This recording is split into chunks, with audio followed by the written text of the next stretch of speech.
Olá, você é do tipo autorresponsável? Ou na sua vida tudo é a culpa das estrelas? Em um estudo da psicoterapia sistêmica, eu fui apresentada com a seguinte história que eu gostaria de compartilhar com vocês. Em um bairro afastado, viviam Maria e Antônio. Antônio era muito trabalhador, dedicado ao seu emprego, preocupado em ser cada vez melhor profissionalmente, em progredir. Pouco via seus dois filhos, pois os horários não eram compatíveis. Maria era bonita, vaidosa e vivia para cuidar da casa e dos dois filhos. Maria, todas as vezes, reclamava de mais atenção.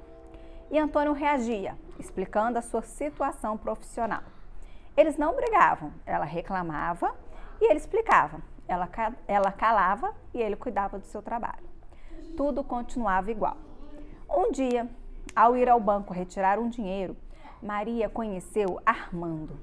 O moço era gentil, conversou animadamente com ela e deu o número do seu telefone e também perguntou o dela. A partir desse dia, telefonou várias vezes e os dois conversavam bastante. Ele se interessava pelos desejos, pelas necessidades e pelas ideias dela. Ela passou a viver esperando os telefonemas. Logo, ele a convidou para ir em sua casa, que não ficava muito longe, era só atravessar o rio. Ela resistiu muito, mas um dia, após tentar mais uma vez conversar com o marido, resolveu visitar Armando. Aproveitou o final de tarde de um dia em que seu marido faria um plantão noturno. Foi à casa de Armando e viveu emoções e sensações que desconhecia. Já era noite quando resolveu voltar para casa. Ao chegar perto do ponto, encontrou um senhor que disse se chamar Augusto e avisou-a sobre um assaltante enlouquecido que estava no meio da ponte. Ela pediu que ele o acompanhasse, mas ele se negou. Ela voltou à casa de Armando, pediu ajuda, mas ele disse que havia chegado uns parentes e que não poderia ajudá-la. Porém, deu-lhe o endereço de um barqueiro. Ela foi à casa do barqueiro, que se chamava João. Ele não aceitou levá-la de barco, porque estava muito escuro e ele não queria correr risco.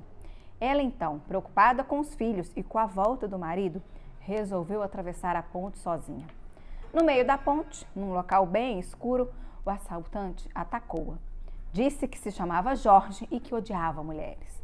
Roubou tudo que ela tinha e depois matou-a.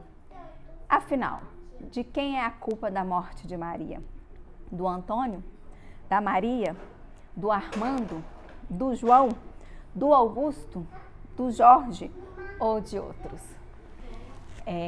Existem várias formas, né, de você enxergar essa história. Eu sempre fui muito da autorresponsabilidade por tudo na minha vida e eu realmente culpei Maria, né? Falei que a culpa era dela, porque foi ela que escolheu estar lá do outro lado da ponte. E aí eu fui argumentada, mas por que ela estava do outro lado da ponte? Ué, porque ela queria trair o marido dela. Mas por que ela queria trair o marido dela? Porque ela não estava feliz com o casamento. Mas por que ela não estava feliz no casamento?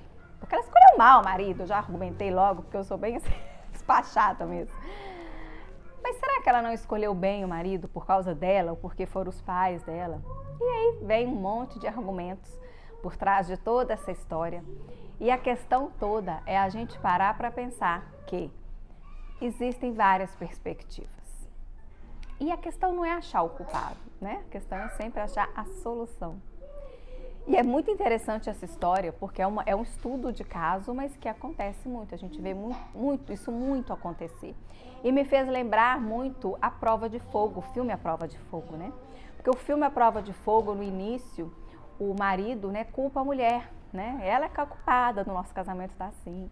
E aí depois ele vai ver que ele pode transformar o casamento dele, né, restaurar. E quando ele vai saber da história toda, ele vai ver que, na realidade, existem várias pessoas que podem ser culpadas por um relacionamento estar fracassado.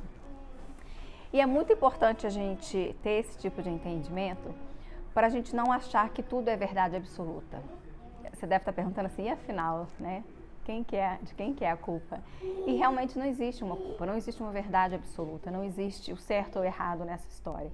Porque tudo depende do seu ponto de vista. Então, assim, tem gente que vai falar que a culpa é do marido, porque o marido não dava atenção para a mulher, então por isso que ela foi buscar um outro homem. Só que ela não foi buscar um outro homem, né? E depois tem gente que fala que a culpa é do Armando, que era o amante, né? Porque ele que foi caçado aí em cima dela, ela não precisava de ninguém na vida dela. Enfim, né? A gente vai achar várias versões, vários argumentos, várias perspectivas. E essa é uma história que, apesar de ser um estudo de caso que não tem a ver com a nossa vida, às vezes algum elemento a gente pode tirar aqui como exemplo. Então, por exemplo, a gente vai julgar também dentro da nossa perspectiva. Eu falei que a culpa era dela porque eu nunca tive o Gedeon distante na minha vida. Então, assim, o Gedeon nunca foi de não me dar atenção, né? Porque é fácil eu julgar por isso. Enquanto você tem uma vida em que seu marido é presente, é fácil você julgar a outra que não tem o marido presente, né? Então, é muito importante, todas as pessoas que estão ao nosso redor, que convivem com a gente sempre escutar todas as versões da história e tentar ser o mais imparcial possível e permitir que o outro realmente caiba, o outro decidir e acolher aquela decisão. Por quê? Porque às vezes acontece da gente tomar partido, da gente levantar a bandeira e muitas vezes a gente fere a outra parte, né? E às vezes isso acontece dentro da nossa própria relação. Às vezes a gente só consegue enxergar a trave no olho do outro, né? Tem uma historinha que circulava muito nos e-mails antigamente, né? Eu sempre gosto de falar dessas historinhas porque elas me marcavam muito mesmo. De uma mulher que ela estava em casa. Toda vez que ela ia limpar, que ela passava na janela da cozinha dela, ela falava assim: nossa vizinha é uma porca mesmo, né? Ela falava com o marido dela. Olha lá pra você ver aquela janela suja, imunda. Pelo amor de Deus, não é possível que ela nunca limpa aquela janela. Aquele janela mais porca, aquele janela mais suja, xingava. Aí todo dia era a mesma cena. Aí um belo dia o marido acordou mais cedo, foi lá e limpou a janela da casa deles. Aí ela acordou, foi lá pra cozinha e falou com o marido dela: graças a Deus, alguém resolveu limpar a janela daquela mulher, pelo amor de Deus, que eu tava me incomodando. E aí ele virou para ela e falou assim: não, meu bem, fui eu que resolvi acordar mais cedo e limpar a nossa janela. E muitas vezes a gente faz isso, né? A gente gosta de colocar a culpa na outra pessoa, de dizer que é o outro que está errado, de apontar o dedo. A gente vê muitos casais que se separam desnecessariamente, né? Você vai ver o casal tem amor, tem respeito, tem integridade e separa por causa desse joguinho, né? Fica um jogo, né? Quem faz mais, quem faz menos. Recentemente a gente assistiu uma palestra de uma pessoa que é da área de economia, falando como que muitos casais se separam porque tem conta separada, né? É um assunto que às vezes ele é polêmico, né? Mas é muito importante ser conversado, porque realmente, se você não entende isso, quando a gente foi casar, eu acho que é fundamental, gente, todo mundo que você conhece, todo casal que está namorando, que está noivo e vai casar, fala para eles fazerem o encontro de noivos. Isso é importantíssimo, porque às vezes a gente vai levando o relacionamento muito no namoro hollywoodiano, né? O namoro do mundo, assim. A gente esquece que existem coisas que precisam ser conversadas antes de se casar. Uma delas é filho, né? Tem muitos casais que não conversam se querem ter filhos. Eles vão namorando e aí fazem, quando for a hora a gente conversa. E é tão importante a gente entender isso antes, né? Principalmente na época do namoro, se querem ter filhos, se não querem, como é que vai ser isso. A gente teve muito essa oportunidade, a gente fala inclusive com todo mundo uma coisa que a gente viveu que é pura verdade. O encontro de noivos que a gente fez foi um divisor de águas na nossa relação. Porque ali a gente conversou vários assuntos que a gente nunca tinha conversado, não na profundidade, né? Muito superficial, né? A gente às vezes perguntava assim: e aí, quando vocês se casarem, quantos filhos vocês vão ter? A gente ia falando as coisas da boca para fora. Mas ter um diálogo ali profundo sobre esses assuntos, a gente só teve no encontro de noivos. E no encontro de noivos, eu lembro que a gente teve essa conversa do financeiro, né? Da economia do casal, da conta.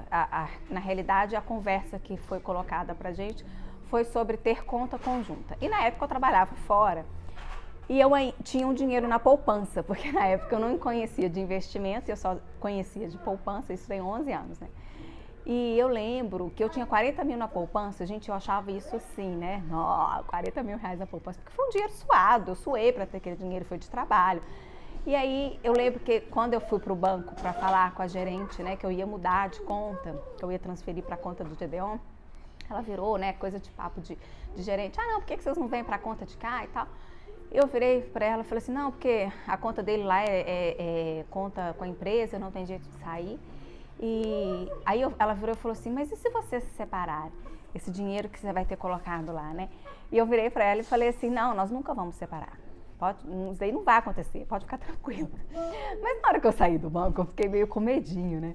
E eu lembro que aí eu transferi o dinheiro para a conta, né, dele.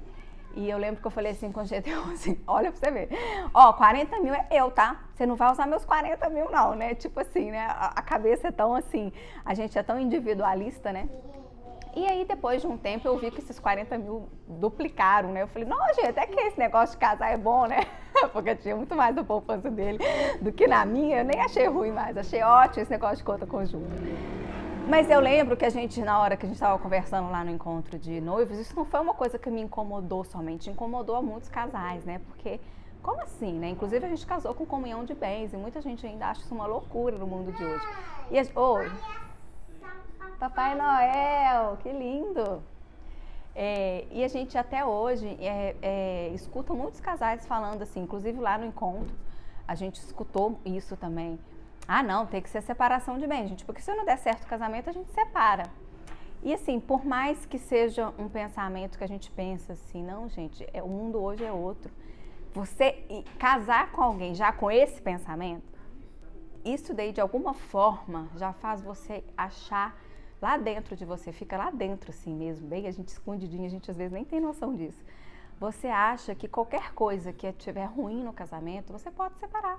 Porque nada te prende, né? A gente tem essa ideia de que é uma conta que vai prender o casal. Não, não vai. Mas uma separação de contas também faz com que você tenha mais autonomia de certa forma, né? De pensar assim, se não der certo, eu separo. E aí a gente, lá no subconsciente, a gente sempre fica com essa pontinha assim, né? Se não der certo, separa. Então já tem até um sentimento assim. E lá a gente entendeu no encontro de noivos que não é isso. Quando a gente casa, é uma só carne. E é uma só carne num todo, né? E foi muito importante ter entendido isso. Pra gente foi assim, realmente um divisor de águas. E por que eu tô falando isso? Por quê? Porque às vezes acontece de muitos casais estarem brigando e um apontar para o outro essa questão financeira. Ah, você está gastando muito, você gasta mais do que eu, seu salário você só gasta com você, e que não sei o que, que não sei o que. E a gente vê os casais brigando por coisas desnecessárias mesmo. Porque, gente, se você quer a outra pessoa bonita, por exemplo, tem uma amiga minha esses dias que ela falou assim comigo, eu não sei como é que você tá aguentando ficar em casa, porque, nossa, tá difícil demais pra mim. Uma das piores coisas, porque ela não tá trabalhando mais, é ter que ficar pedindo dinheiro pro meu marido. Você nunca achou ruim isso, não? E eu falei, não, primeiro porque eu não fico pedindo, eu não peço dinheiro pro Gedeon. É uma conta conjunta, eu tenho um cartão, eu tenho a senha, então eu não peço dinheiro pra ele, né? A gente simplesmente gasta, né? Eu vou lá e tô precisando comprar, eu compro. E quando você tem essa liberdade, né? É muita liberdade de viver isso dentro de um relacionamento, você não fica preocupada mesmo com isso. Porque você sabe que o dinheiro ali é pro casal. Fica uma sensação, às vezes, lá no encontro de noivos, eu não lembro quem que foi que falou isso, mas falou isso, essa questão da sensação. Fica uma sensação, às vezes, que o fato de você querer coisas separadas é porque você esconde alguma coisa, né? E a ideia é a gente nunca esconder nada mesmo, né? Se a gente casou, não tem por que a gente esconder, né? Quanto ganha, quanto deixou de ganhar. Tudo que o casal ganha, na realidade, é para a família. E olha, você tá afim de comprar uma coisa que realmente para você faz sentido, vai te fazer bem naquele momento, e realmente é um valor alto, gente, conversa, né? Dialoga. Gedeon nunca achou ruim mesmo de eu comprar nada. Eu também não sou do tipo de pessoa que compra uma bolsa de 20 mil reais.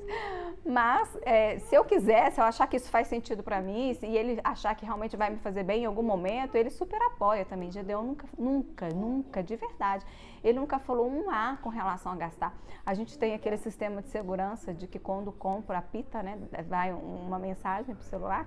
E assim, nunca ele falou nada. A gente sempre dialoga muito, se precisa realmente fazer uma compra que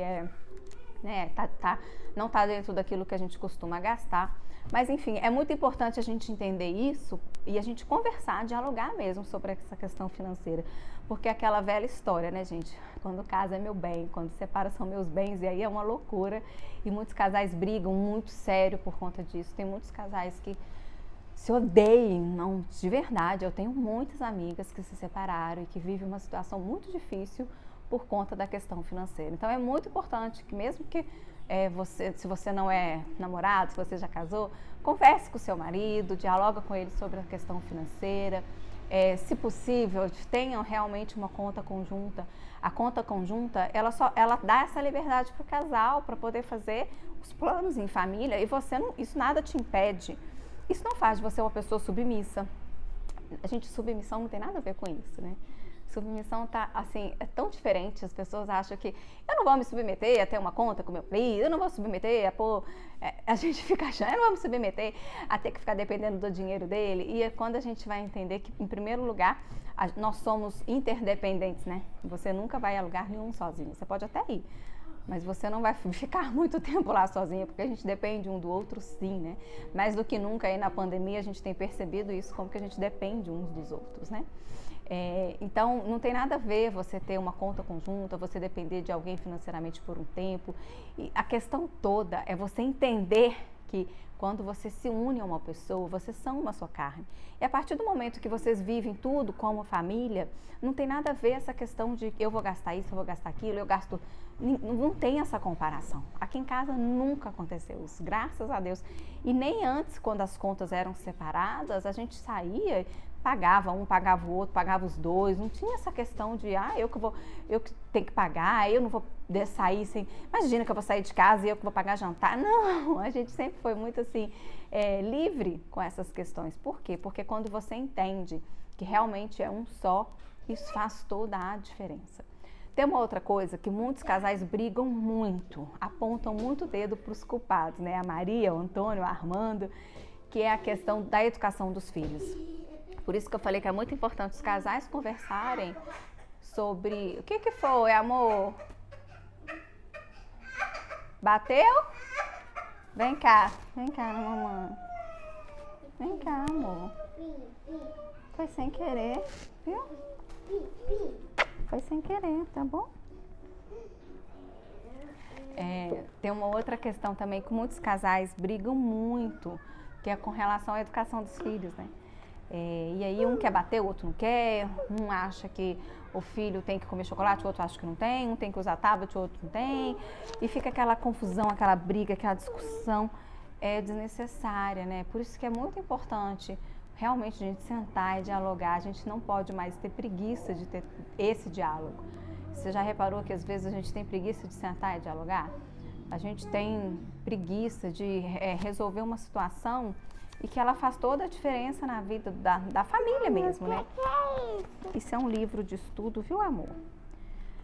E aí a gente fica com preguiça e as coisas vão acontecendo e vai virando uma bola de neve que a gente não resolve, aí de repente a gente vai resolver lá na sala do advogado, né? Então, por isso que é importante a gente realmente conversar, ter esse diálogo dentro de casa. Olha, deixa eu explicar, eu gosto de educar meus filhos assim, eu fui educada assim, acho que faz a diferença, acho que é legal. E você, como é que é? Eu gosto assim. Então vamos entrar num acordo, vamos fazer um equilíbrio aqui, né, das nossas polaridades, porque normalmente os casais vivem essas polaridades, né? Um é de um jeito, o outro é de outro. E aí quando você entende isso, você realmente consegue achar um denominador comum, né? Tudo se resolve de uma maneira muito harmônica. E aí a gente para de ficar achando esses culpados e a gente passa a ver realmente as outras perspectivas e a viver de uma forma até com muito mais possibilidade. Porque às vezes também, se a gente gosta muito de impor a nossa opinião, se a gente gosta de viver um relacionamento assim, né, que quem manda, ai gente, eu detesto essa frase, manda quem pode, obedece quem tem juízo. Pelo amor de Deus, nessa frase, não existe isso, né, gente, não existe. Anielo, meu anjinho, vem cá. Ele falou que pediu desculpa, filho. Quando a gente entende que não existe quem manda em nada, nem quem manda no relacionamento, marido e mulher, e nem manda em nada, né? A gente não manda em nada, não tem ninguém mandando em nada. Aliás, se alguém falar isso, você pode dizer para essa pessoa que ela está vivendo um relacionamento abusivo, que ela está muito fora da moda, viu? Mas a questão é que quando a gente realmente escuta o outro, né? A gente pode ampliar a nossa forma de ver a vida, a gente pode ver as outras possibilidades e a gente pode de verdade... Sabe aquela sensação de que assim, não, do jeito que tá, eu vou ficar, que tá bom, tá uma zona de conforto, tá ótimo. Mesmo que tem umas coisas que estão incomodando, mas tá tudo bem, né? Porque a gente tem essa mania, né? Tá incomodando aqui, ali, tá tudo bem, né? E aí você não se permite abrir uma outra porta, e quando você vai abrir aquela porta ali, gente, você fala, meu Deus, perdi tanta coisa nessa vida, né? Eu tive essa sensação quando eu corria só na esteira, ou então na rua, né, assim, nas ruas em Belo Horizonte, mas assim, a maior parte era na esteira. Então, e correr na esteira é aquela coisa ali meio parada, né? Correr parada, né?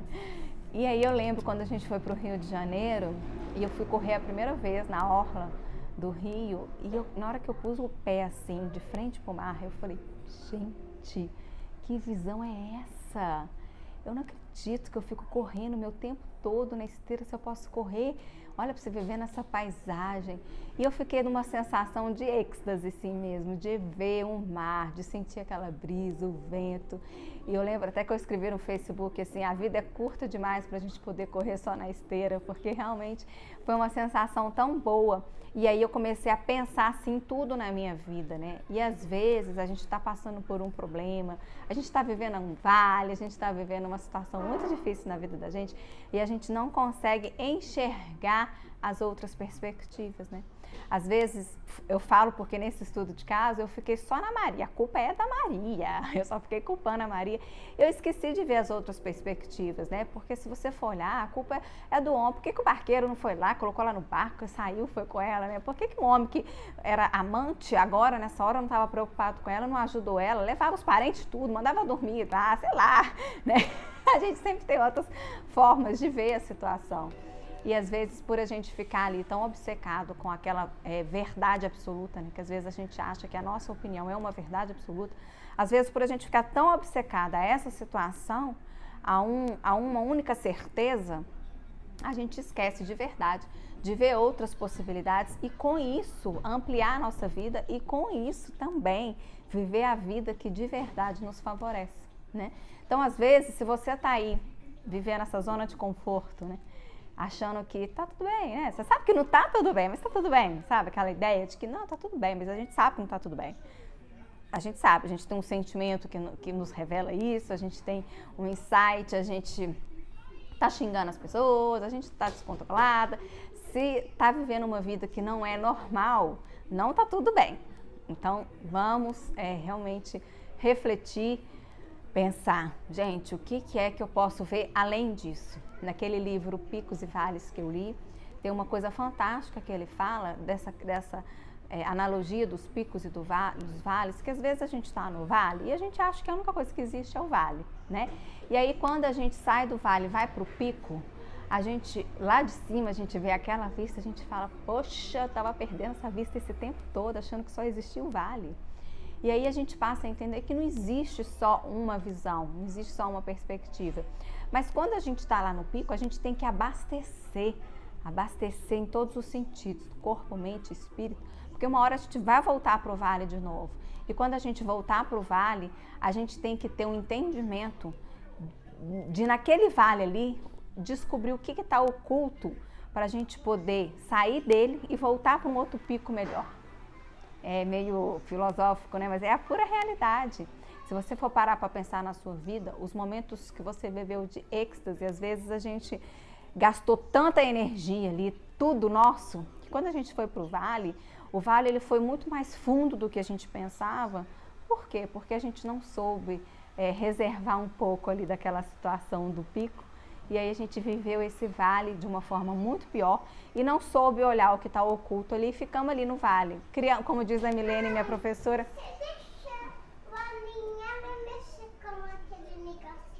Sim, amor, deixei. Como a Milene falava uma vez, ela falava no curso de Bíblia assim, às vezes a gente cria raiz no deserto, né? Às vezes a gente gosta de cultivar o deserto, né? E a gente vai ficando... É igual quando você está passando por um problema difícil, vamos supor um fim de um casamento, né? Aí você gosta de escutar as músicas que era do namoro, aí você começa a chorar, aí você gosta de ver filme que tem tudo que é ruim de casamento, de aqueles filmes que vão te fazer chorar, aí você gosta de conversar com gente que também passou por isso para chorar mais, a gente vai criando raiz, vai criando fundura ali no deserto, criando morada no deserto, né? A gente põe umas barracas lá para a gente não querer sair nunca. E a ideia não, a ideia é a gente só passar pelo deserto. Inclusive tem uma interpretação bíblica que foram gastos os 40 dias, como é que era? Para ser 11 dias, é uma coisa mais ou menos assim, era para ser 11 dias só que eles iriam ficar ali no deserto, né, para poder atravessar para a terra prometida, e eles ficaram 40 dias, ou não lembro, era mais ou menos uma coisa assim. Por quê? Por causa disso, porque a gente...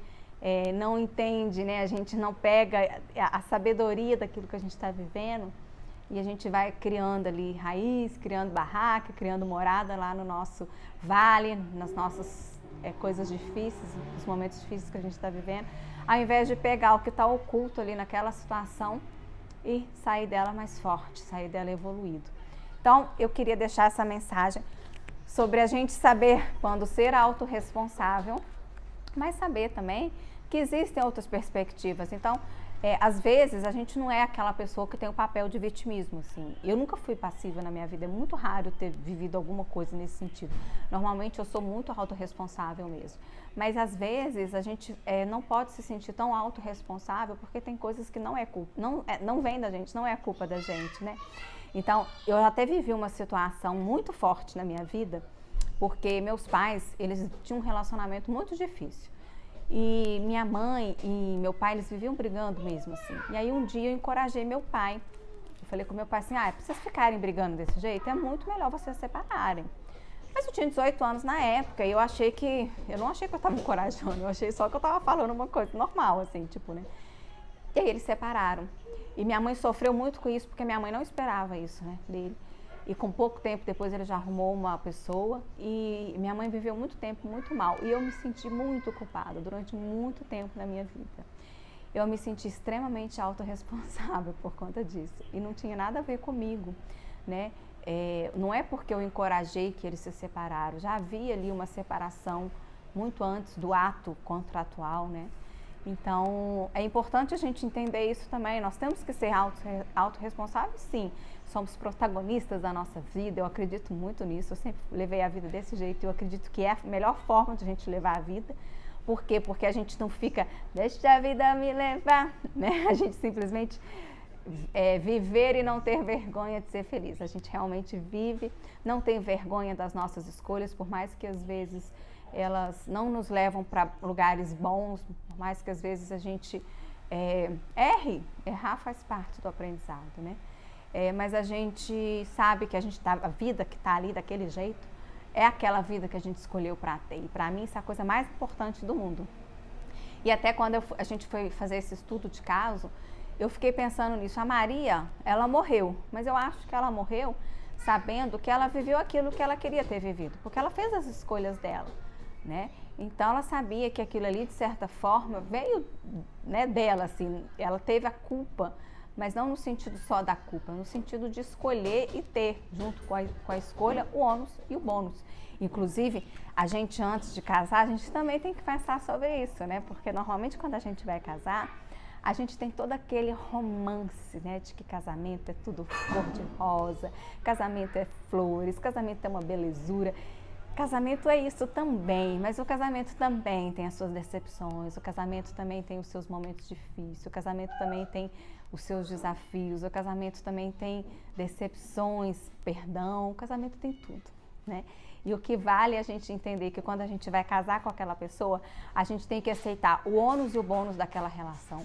E o ônus e o bônus da gente também, né? Porque aquela pessoa também vai ter que levar o nosso ônus e o bônus junto. Então é muito importante a gente ter esse entendimento até quando a gente está casado, né? Tem 18 anos que eu e Gedeon estamos juntos, fazer 19 agora. E a gente realmente, a gente sempre fala muito isso. Quantas vezes a gente está tendo um momento assim que teve algum desagrado da parte de um, de outro, aí a gente às vezes leva pro bom humor, né? Esse é meu ônus, amor, você casou com ele. Você lembra? Porque às vezes a gente tem que ter até o bom humor nos diálogos, né? Pra gente poder não ir pra cama brigado. Não, gente, sem brigas na cama, vamos de verdade buscar um casamento feliz, né? Então é isso, eu queria deixar essa reflexão pra gente, da gente passar a olhar as outras perspectivas da vida, não ficar muitas vezes só com a sua verdade absoluta, olhar para o outro de verdade. Eu vivi uma situação também, que eu acho que até já falei aqui, com uma amiga minha que eu amo ela, eu não vou citar nomes, eu não gosto de citar nomes, muitas vezes para preservar realmente a identidade da outra pessoa. E é um casal que ficaram muitos anos casados e quando ela me falou que eles estavam para separar, eu lembro que eu fiquei arrasada, porque eu nunca imaginei. Sabe aquele casal todo fofo, né? Eu falava assim, como assim quer separar? E a primeira pergunta clássica, né? Quem traiu quem? Não teve traição, mas é porque não estava satisfeita. Eu falei, não, então resolve. A gente sempre levantou muita bandeira de que dá para resolver, porque eu realmente acredito nisso. Qualquer casamento, se tem 1% de amor em uma das partes, eu acho que dá para restaurar. Mas eu usei até o nome da religião, falando que Deus não é a favor da separação. Eu fiz isso. E eu me senti muito mal depois, porque eu vi que ela carregou esse peso. E realmente eles se separaram. E depois eu fui conversar com ela, eu pedi perdão para ela por ter falado isso, ter colocado esse peso nela, né? E a gente ficou 1 hora conversando, choramos muito. E ela contando mesmo o porquê da separação. E eu passei a ver com os outros olhos que muitas vezes, muitas mulheres sofrem num relacionamento que aparentemente, né, gente, tá tudo bem, mas só dentro de casa, só entre 4 paredes que as coisas acontecem. Então, se você tem alguém perto de você que às vezes vai te dizer alguma coisa, que tá sofrendo, escuta com empatia, né? Não faça como eu, porque eu errei muito nessa vez. Eu aprendi muito com essa situação. Hoje em dia eu não faço isso mais. Qualquer pessoa que vem falar comigo alguma coisa, eu procuro escutar realmente com a ótica daquela pessoa e não com a minha, né?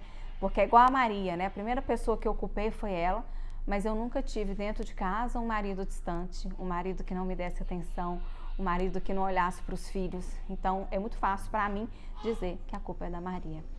E você, para você, de quem é a culpa? Pensa nisso, tá? Um beijo, fica com Deus e até a próxima.